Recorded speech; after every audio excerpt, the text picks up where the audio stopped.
Hello everyone, very warm welcome to my channel learning with Komal. आज की इस video में लेकर आए हैं कैपिटल मार्केट का एक बहुत ही इम्पॉर्टेंट चैप्टर जिसको हम स्टार्ट करने जा रहे हैं, that is capital market instruments. तो कैपिटल मार्केट के बहुत सारे इंस्ट्रूमेंट्स होते हैं, बहुत सारी सिक्योरिटीज़ होती हैं जिसमें हमारा ट्रेडिंग चलता है, लाइक इक्विटी शेयर्स हो गया, प्रेफरेंस शेयर्स हो गया, डिबेंचर्स हो गए, बहुत सारी सिक्योरिटीज़ होती हैं जिससे कि ये सभी जो हैं हमारी कैपिटल मार्केट इंस्ट्रूमेंट्स में बोली जाती हैं। तो इसके बारे में हम स्टडी करेंगे, थोड़ा सा हम ये भी जानेंगे कि कैपिटल मार्केट इंस्ट्रूमेंट्स में क्या क्या आती हैं सिक्योरिटीज़, और उसके बाद हम इक्विटी शेयर्स के बारे में अच्छे से आज meaning, feature, disadvantages, equity share के डिफरेंशियल राइट्स, इक्विटी शेयर्स के डिफरेंट नेम्स, इन सब को हम स्टडी करेंगे। वीडियो बहुत ज़्यादा हेल्पफुल एंड यूज़फुल होगी, एग्ज़ाम पॉइंट ऑफ व्यू से काफ़ी ज़्यादा इंपॉर्टेंट है। वीडियो को लाइक, शेयर, कमेंट ज़रूर करें, चैनल को सब्सक्राइब ज़रूर करें। चलिए स्टार्ट करते हैं फिर। तो जैसा कि आप स्क्रीन पे देख सकते हैं, कैपिटल मार्केट इंस्ट्रूमेंट, सबसे पहले कंपनी जो है वो अलग अलग टाइप की सिक्योरिटीज़ जो है वो इशू करती है ताकि कंपनी को जो है फंड्स मिलें डिफरेंट टाइप्स ऑफ इन्वेस्टर्स से, है ना। कोई इन्वेस्टर इक्विटी में इन्वेस्ट करना चाहता है, कोई इन्वेस्टर प्रेफरेंस शेयर्स में इन्वेस्ट करना चाहता है, कोई इन्वेस्टर डिबेंचर्स में इन्वेस्ट करना चाहता है। तो अलग अलग टाइप के इन्वेस्टर्स होते हैं और अलग अलग टाइप के इन्वेस्टर्स से अलग अलग टाइप की सिक्योरिटीज़ जो है एक कंपनी इशू करती है फंड्स रेज करने के लिए।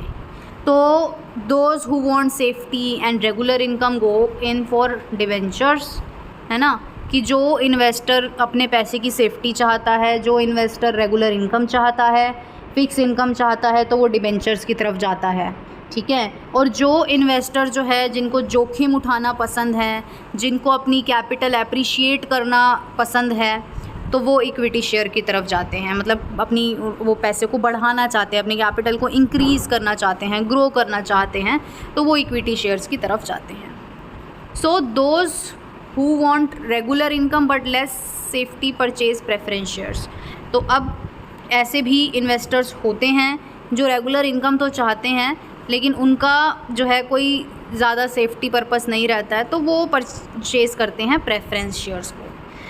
तो ये हमें चार्ट की फॉर्म में थोड़ा सा मेंशन है, इसके बारे में हम पढ़ेंगे। तो कैपिटल इंस्ट्रूमेंट्स में दो तरीके की सिक्योरिटीज़ होती हैं, ऑनरशिप सिक्योरिटीज़ और क्रेडिटरशिप सिक्योरिटीज़। ऑनरशिप में हमारा इक्विटी शेयर आता है और प्रेफरेंस शेयर आता है, क्रेडिटरशिप में हमारा डिबेंचर्स आता है। अब हम इसके बारे में थोड़ा सा डिटेल वाइज पढ़ेंगे, ठीक है, डिटेल में हम पढ़ेंगे। ये जो आपको चार्ट दे रखा है वो तो चलो ठीक है, लेकिन हम एक एक करके जब इनको डिटेल में पढ़ेंगे तब ये चार्ट आपको बिल्कुल क्लियर हो जाएगा। तो आज की इस वीडियो में हम लोग जो मेन मोटिव हमारा जो है वो कवर करना है इक्विटी शेयर के टॉपिक को। तो बात करेंगे इक्विटी शेयर की। तो ऑनरशिप सिक्योरिटीज़ की बात कर रहे हैं। ऑनरशिप का मतलब होता है जहाँ पे कंपनी की ऑनरशिप भी ट्रांसफ़र हो रही है। अगर मैं किसी कंपनी के इक्विटी शेयर्स या प्रेफरेंस शेयर्स खरीदती हूँ तो मैं एक तरीके से कंपनी की ऑनर बन जाती हूँ, ठीक है। तो equity shares these are also called the ordinary और कॉमन शेयर्स भी बोलते हैं हम इसको। और इन शेयर्स के जो होल्डर्स होते हैं वही कंपनी के रियल ओनर्स होते हैं, वही कंपनी के रियल मालिक होते हैं, असली मालिक। किनको बोलते हैं? जो इक्विटी शेयर परचेज़ करते हैं। इक्विटी शेयर होल्डर्स ही हमारी कंपनी के रियल ओनर होते हैं। तो as per the companies act, shares which are not preference shares are equity shares. Obviously जो शेयर्स प्रेफरेंस शेयर नहीं है इसका मतलब वो इक्विटी शेयर है, क्योंकि दो ही तरीके के शेयर्स होते हैं, एक होता है प्रेफरेंस, एक होता है इक्विटी। अगर वो प्रेफरेंस नहीं है तो इसका मतलब वो इक्विटी है। तो the rate of dividend on them varies according to the profits of the company. तो अब डिविडेंड का जो रेट है, डिविडेंड क्या होता है? जो इक्विटी शेयर होल्डर्स को मिलता है। भाई इक्विटी शेयर होल्डर जो है वो रियल ओनर है कंपनी के, तो अब कंपनी के रियल ओनर्स को क्या मिलेगा? कंपनी के रियल ओनर्स को डिविडेंड मिलेगा एज अ रिटर्न, क्योंकि उन्होंने उस कंपनी में पैसा लगा रखा है। तो पैसे के बदले उन शेयर होल्डर्स को डिविडेंड मिलता है। डिविडेंड जो है वो उनका रिटर्न होता है, रिटर्न अमाउंट जो कंपनी अपने प्रॉफिट में से निकाल करके देती है। तो the rate of dividend on them varies. Varies का मतलब होता है कि डिविडेंड का जो रेट है वो फिक्स नहीं होता, डिविडेंड का रेट जो है वो चेंज होता रहता है। और कैसे चेंज होता है? प्रॉफिट्स के हिसाब से। कंपनी का किसी साल कितना प्रॉफिट हुआ, किसी साल कितना प्रॉफिट हुआ, उसी हिसाब से डिविडेंड का रेट होता है, ठीक है। एंड बोर्ड ऑफ डायरेक्टर की पॉलिसी के अकॉर्डिंग भी ये चेंज होता रहता है। तो the equity share holder control the affair of the company. जो इक्विटी शेयर होल्डर्स होते हैं वो कंपनी के सारे कामों को कंट्रोल करते हैं, as they are the person who elect directors, ठीक है, अटेंडेंट कंपनी मीटिंग्स, ठीक है। तो इक्विटी शेयर होल्डर क्या करते हैं, कंपनी की मीटिंग्स को अटेंड करते हैं और वहीं पे वोटिंग होती है, वहीं पे ही वो डायरेक्टर्स का चुनाव करते हैं, ठीक है। ओनर ही जो है चुनाव करता है डायरेक्टर्स का और डायरेक्टर ही जो है वो कंपनी को मैनेज करते हैं। तो इक्विटी शेयर होल्डर क्या करते हैं, रिस्क बियर करते हैं। और क्यों वो रिस्क ले रहे हैं, क्योंकि उनको डिविडेंड चाहिए, क्योंकि उनको उनकी कैपिटल में एप्रिसिएशन चाहिए। वो चाहते हैं उनका पैसा बढ़े, आज 100 रुपये है तो कल आने वाले टाइम में उस कैपिटल में एप्रिसिएशन आए, ठीक है। एक शेयर अगर उन्होंने 100 रुपये का खरीदा है तो वो एक्सपेक्ट करते हैं कि इसका प्राइस बढ़े इन फ्यूचर, 110, 120, 150 ऐसे जाए, है ना। उसके बाद आता है features of equity shares. Features में सबसे पहले आता है राइट टू कंट्रोल। तो equity share holders control the company by electing board of director. सबसे पहले इक्विटी शेयर्स के पास जो है वो कंट्रोल करने का अधिकार होता है, कंपनी को कंट्रोल करने का राइट रखते हैं वो। तो इक्विटी शेयर होल्डर्स जो हैं वो क्या करते हैं, तो इक्विटी शेयर होल्डर्स जो हैं वो कंपनी को कंट्रोल करते हैं। अब वो कैसे करते हैं, तो इक्विटी शेयर होल्डर जो है वो बोर्ड ऑफ डायरेक्टर्स को इलेक्ट करते हैं, ऑडिटर्स की अपॉइंटमेंट करते हैं, और कैसे करते हैं, वोटिंग के थ्रू करते हैं, ठीक है। किसी का भी अगर चुनाव होता है तो वोटिंग के आधार पे होता है, तो उनको कंपनी की meetings, general body meetings attend करनी पड़ती हैं। उन्हीं मीटिंग पे इंपॉर्टेंट मैटर्स पे डिसीजन लिए जाते हैं और डिसीजन जो है वो वोटिंग के आधार पर लिए जाते हैं। तो जितने भी इक्विटी शेयर होल्डर्स होंगे वो सब वोट करने के लिए लायबल होते हैं, मतलब जो है वो एबल होते हैं। उसके बाद in practice however it is a small group of share holders who have real control over the company. अब इस लाइन का मतलब ये हुआ कि अगर हम प्रैक्टिकली बात करें तो किसी भी कंपनी का जो रियल कंट्रोल है वो कुछ ही एक small group of share holder he handle करते हैं। इसका रीज़न ये है कि मान लो अगर 100% शेयर्स हैं तो 100% शेयर्स में कुछ गिने चुने 4-5 लोग ऐसे होंगे जिनके पास 50 से 60% शेयर्स होंगे, जिनको हम स्मॉल ग्रुप बोलते हैं।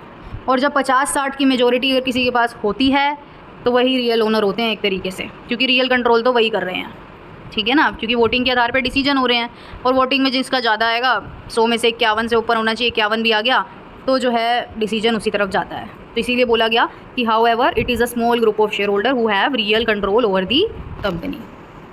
अच्छा, उसके बाद फीचर्स की ही हम बात करेंगे। नंबर 2 आता है लिमिटेड लाइबिलिटी। तो इक्विटी शेयर होल्डर्स की जो लाइबिलिटी होती है वो लिमिटेड होती है। लिमिटेड मतलब जैसे मान लो मैंने किसी कंपनी के 100 शेयर ख़रीद रखे हैं और एक शेयर की जो कीमत है वो 10 रुपये है, तो मेरी लाइबिलिटी 100 शेयर के हिसाब से सिर्फ़ और सिर्फ कितनी बनी, 1000 बनी, ठीक है।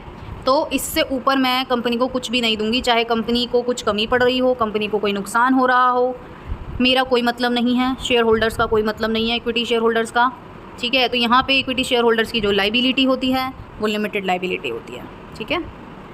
उसके बाद आता है परमानेंट कैपिटल। इक्विटी शेयर जो है वो परमानेंट कैपिटल प्रोवाइड करते हैं कंपनी को, क्योंकि as they have never to be redeemed in the life time of the company. Company जब तक चलेगी तब तक कंपनी को कोई ज़रूरत नहीं है इक्विटी शेयर होल्डर्स को उनकी कैपिटल, उनका पैसा वापस करने की, ठीक है। इवन इन्होंने बोला even at the time of winding up, जब कंपनी बंद भी हो रही हो तो सबसे पहले कंपनी अपने डेट को चुकाएगी, अपने क्रेडिटर्स को पैसा देगी, लास्ट में अगर कुछ बच गया और फिर प्रेफरेंस को भी चुकाएगी, और उसके बाद अगर कुछ बच गया तो इक्विटी वालों को मिलेगा, अदरवाइज़ इक्विटी वालों को कुछ भी नहीं मिलने वाला है। उसके बाद नो गारंटी ऑफ डिविडेंड। हाँ जी, इक्विटी शेयर्स पर कोई गारंटी नहीं है डिविडेंड की, ठीक है। आप सोचो मैंने तो इक्विटी शेयर खरीद लिया, मुझे तो डिविडेंड मिलेगा ही मिलेगा, भाई कंपनी कोई आपको गारंटी नहीं दे रही, क्योंकि कंपनी को प्रॉफिट भी होगा, प्रॉफिट सफिशिएंट भी तो होना चाहिए, खर्चे निकालने होते हैं कंपनी को, डिवेंचर वालों को सबसे पहले पैसा देना होता है, फिर प्रेफरेंस वालों को पैसा देना होता है, बाद में कुछ बचेगा तो इक्विटी वालों को मिलेगा, कुछ नहीं बचा तो भूल जाओ भाई।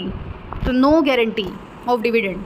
तो dividend on equity share are paid if there are any profit left after paying dividend to preference share holder and the board of director decide to recommend payment of dividend, है ना।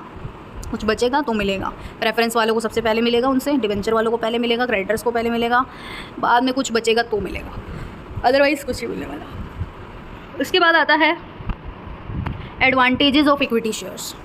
इक्विटी शेयर्स की क्या फ़ायदे हैं? देखो यहाँ पे सबसे पहला फ़ायदा है कि कोई फिक्स लाइबिलिटी तो होती नहीं है कंपनी की कि वो डिविडेंड पे करेगी, है ना। तो कंपनी के लिए बड़ा ईजी है, कंपनी के लिए बड़ा ईजी है इक्विटी शेयर इशू करना, क्योंकि कंपनी को कोई फिक्स रेट से डिविडेंड तो चुकाना नहीं है, ठीक है। तो इन्होंने बोला कंपनी की कोई फिक्स लाइबिलिटी नहीं होती इक्विटी शेयर होल्डर्स को डिविडेंड देने की। तो the company is under no obligation to pay any dividend on equity shares. It may declare dividend if there are profits, ठीक है। तो कंपनी जो है वो डिविडेंड डिक्लेयर कर सकती है अगर प्रॉफिट्स हों तो। And the board of director think it proper to recommend a dividend. तो कहने का मतलब ये है बोर्ड ऑफ डायरेक्टर को अगर लगता है कि डिविडेंड देना चाहिए तो वो दे सकते हैं, अदरवाइज़ कंपनी के ऊपर कोई बर्डन नहीं होता कि कंपनी जो है डिविडेंड दे। नंबर 2 आता है good source of long term finance. Equity share का ये फ़ायदा होता है कि कंपनी को लंबे टाइम के लिए जो है पैसा मिल जाता है, ठीक है। तो as the equity capital is not required to be return, कि इक्विटी कैपिटल को वापस देना ही नहीं है, रीपेमेंट कंपनी को करना ही नहीं है इक्विटी शेयर होल्डर को with in the life time of the company. तो इसीलिए लंबे टाइम तक उनको पैसा मिल जाता है। तो एक तरीके से permanent long term finance company को मिल जाता है। उसके बाद no charge on asset of the company. तो देखो जब कंपनी इक्विटी शेयर्स इशू करती है तो उससे कंपनी के ऊपर किसी भी तरीके का चार्ज नहीं आता, लेकिन जब डिबेंचर करती है तब ज़रूर आता है। तो with equity base the company can raise fund in the future by issuing debenture और प्रेफरेंस शेयर। तो इसका मतलब ये होता है कि देखो जब डिबेंचर इशू करेगी कंपनी तो क्या होगा, फिक्स रेट से इंटरेस्ट पेमेंट करनी पड़ेगी कंपनी को, यही होगा।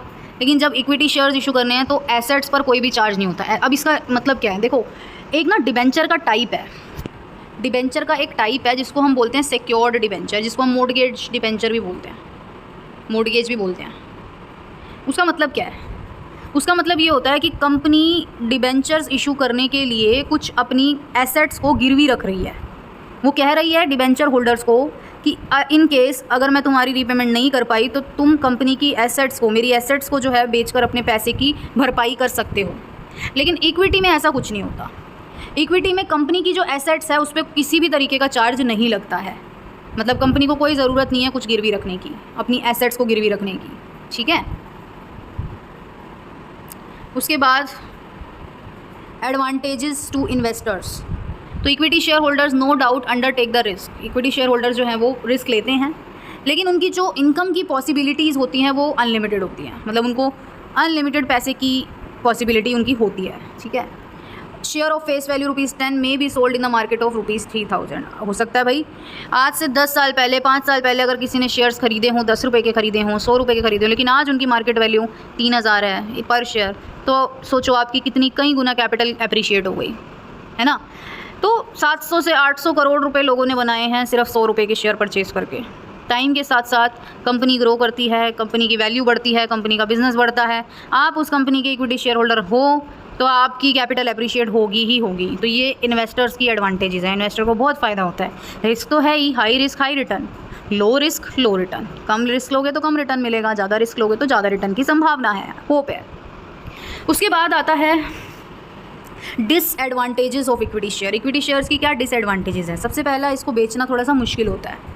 तो जो new and not well known companies होती हैं, जो नई कंपनी है जिनको भी कोई जानता नहीं है, तो उनको इक्विटी शेयर सेल करना थोड़ा सा डिफ़िकल्ट लगता है। क्योंकि देखो जब इन्वेस्टर्स आपकी कंपनी जानते ही नहीं है वो आपकी कंपनी के बारे में, तो वो आपके कंपनी के शेयर क्यों खरीदेंगे, वो आपकी कंपनी के ओनर्स क्यों बनना चाहेंगे, राइट। तो डिफ़िकल्ट होता है। सबसे पहले आपको इक्विटी शेयर इशू करने से पहले आपको अपनी कंपनी का नाम बनाना होता है, और नाम बनाने के लिए एंजल इन्वेस्टर्स काम आते हैं। पहले वो आपके बिज़नेस में पैसा लगाते हैं, फिर आपका बिज़नेस ग्रो करता है। अगर आपकी कंपनी का नाम होता है, अगर आपकी कंपनी और ज़्यादा ग्रो करती जाती है, देन आप इक्विटी शेयर्स से फंड रेज कर पाते हो।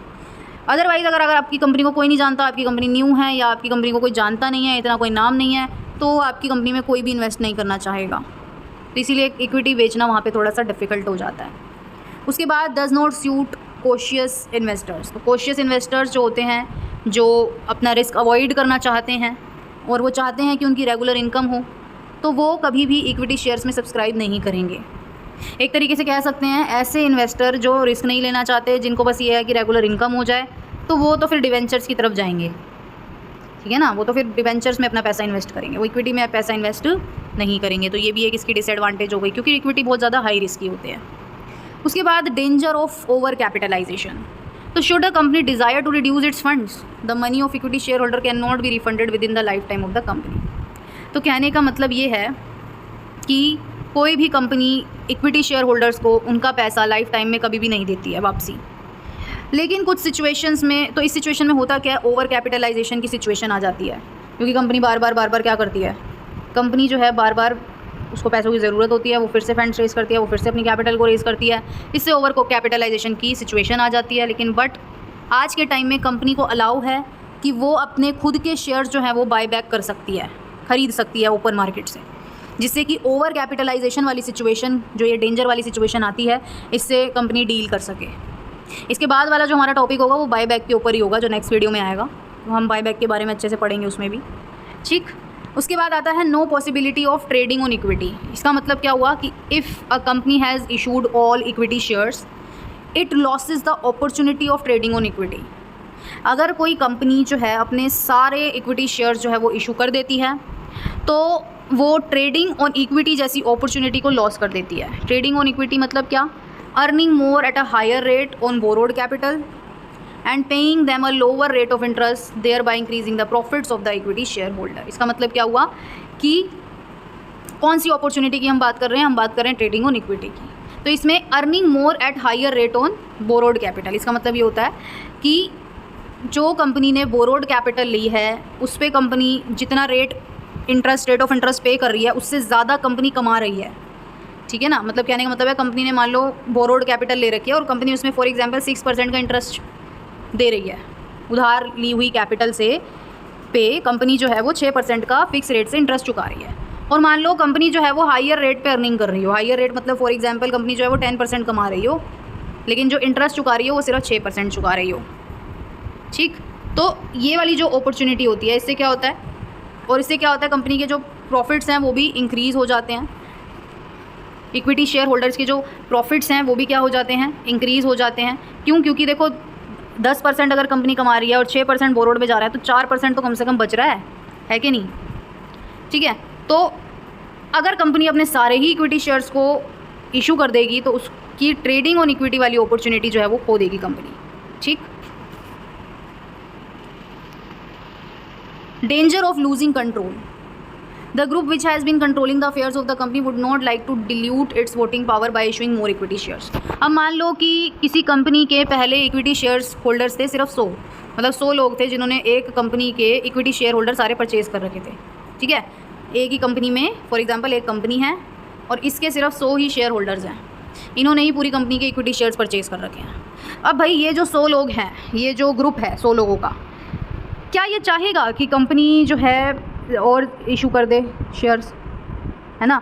और शेयर इक्विटी शेयर इशू करने से क्या होगा, ये जो 100 लोगों की पावर थी ये और बटेगी, 50 लोग अगर और आ जाएंगे तो इस कंपनी के मालिक ही बनेंगे वो भी, क्योंकि वो इक्विटी शेयर परचेज़ कर रहे हैं। तो एक तरीके से ओनरशिप क्या हो रही है, ट्रांसफ़र हो रही है। जहाँ पहले 100 लोग राज कर रहे थे अब 150 लोग राज करेंगे, 200 लोग राज करेंगे, तो वोटिंग पावर भी बटेगी, है कि नहीं। तो कौन से इक्विटी शेयर ऐसा चाहेंगे कि वो कंपनी पे कंट्रोल लॉस करें अपना। तो इससे क्या होता है, कह सकते हैं ये एक ऐसी सिचुएशन है जिसमें डिल्यूशन होता है कंट्रोल का, कंट्रोल जो है वो नहीं कर पाते, क्योंकि कंट्रोल जो है वो दूसरे नए लोगों के हाथ में चला जाता है। तो ये भी इसकी क्या है, डिसएडवांटेज है। उसके बाद आता है हमारा equity shares with differential rights. Equity shares के कुछ अलग अलग तरीके के राइट्स होते हैं, अधिकार होते हैं, तो पढ़ेंगे। डिफरेंशियल राइट में भी अबाउट वोटिंग के रिगार्डिंग हो सकते हैं, डिविडेंड के रिगार्डिंग हो सकते हैं, या दूसरी चीज़ों के रिगार्डिंग हो सकते हैं। तो सच शेयर में get more dividend in lieu of loss of voting rights. तो कहने का मतलब है वो जो शेयर्स हैं वो ज़्यादा जो है डिविडेंड जो है उनको मिल सकता है, लेकिन वो जो है अपनी वोटिंग राइट्स उनको क्या करनी पड़ेगी, खोनी पड़ेगी। तो अब इसकी कुछ कंडीशन है वो पढ़ते हैं। सबसे पहली कंडीशन है distribution of profit in proceeding 3 years। तो the company should have distributed profit in terms of section 205 of the Companies Act for 3 financial year which it is decided to issue such shares। तो देखो इन्होंने बोला कि ये जो differential rights हैं वो तब मिलेंगे जब कुछ कंडीशंस को सेटिस्फाई किया जाएगा। अब उसमें जो पहली कंडीशन आती है वो आती है distribution of profit in proceeding 3 years. तो कहने का ये मतलब है कि डिस्ट्रीब्यूशन ऑफ प्रॉफिट जो है वो इन प्रोसीडिंग 3 ईयर्स होने चाहिए। देखो, अगर कोई कंपनी जो है वो डिफरेंशियल राइट्स वाले इक्विटी शेयर इशू करना चाहती है तो उसको कुछ कंडीशंस को फुलफ़िल करना होगा। उसमें से पहली कंडीशन यही है कि कंपनी कम से कम प्रॉफिट्स का डिस्ट्रीब्यूशन 3 सालों में कर चुकी हो। जो जिस साल आप करने वाले हो, जिस साल जो है कंपनी इस तरीके के शेयर इशू करना चाहती है, उसके वो साल और उसके मतलब उससे जुड़े 3 साल, है ना, प्रॉफिट डिस्ट्रीब्यूट होना चाहिए। दूसरा, no default in filing annual account and return. कंपनी ने जो है कभी भी एनुअल अकाउंट्स की रिटर्न्स फाइल करने में कोई डिफ़ॉल्ट ना किया हो। उसके बाद कोई रीपेमेंट में फेलियर ना हुई हो कंपनी। और उसके बाद एक कंडीशन आती है ऑथराइजेशन इन आर्टिकल्स। कंपनी का जो आर्टिकल ऑफ एसोसिएशन है, कंपनी का एक ऐसा डॉक्यूमेंट होता है जिसमें सारे कंपनी के रिगार्डिंग रूल्स प्रोविजंस लिखे होते हैं। तो उसमें जो है कंपनी के आर्टिकल ऑफ एसोसिएशन में इस बात की ऑथराइजेशन हो कि भाई एक स्पेशल रेजोल्यूशन पास करके जो है इस तरीके के डिफरेंशियल राइट्स वाले जो शेयर्स हैं वो कंपनी इशू कर सकती है। नोट कन्विक्टेड, तो कंपनी जो है कभी भी किसी ऑफेंस में कन्विक्ट ना पाई गई हो सेबी के अकॉर्डिंग, तो उस केस में भी है जो है कंपनी इस तरीके के डिफरेंशियल राइट्स इशू कर सकती है। इन्वेस्टर्स ग्रीवेंसेस, तो कंपनी जो है कभी भी उसने इन्वेस्टर की कंप्लेन को जो है अनसुना ना किया हो, कह सकते हैं, इन्वेस्टर को की ग्रीवेंसेस सुनी हो, कंप्लेन सुनी हो और उसका समाधान किया हो, है ना। उसके बाद मैक्सिमम लिमिट ऑफ इशू की अगर हम बात करें तो जो डिफरेंशियल वोटिंग राइट्स है वो कभी भी 25% से ज़्यादा नहीं होने चाहिए। जो टोटल शेयर कैपिटल है कंपनी की उसके 25% से ज़्यादा नहीं होने चाहिए। नो कन्वर्जन, तो company should not convert it's existing equity capital with voting right into equity share capital. तो कहने का मतलब है कि किसी भी तरीके का कन्वर्जन नहीं होना चाहिए, और क्योंकि ये न्यू शेयर्स हैं इसीलिए। स्पेशल रेजोल्यूशन, तो इसमें हम लिख सकते हैं काफ़ी कुछ है। उसके बाद आता है different names of equity shares. Equity shares के अलग अलग नाम हैं। जैसे सबसे पहला है ब्लू चिप शेयर, मतलब इक्विटी शेयर को अलग अलग नामों से भी जाना जाता है, जिसमें पहला नाम है ब्लू चिप शेयर्स।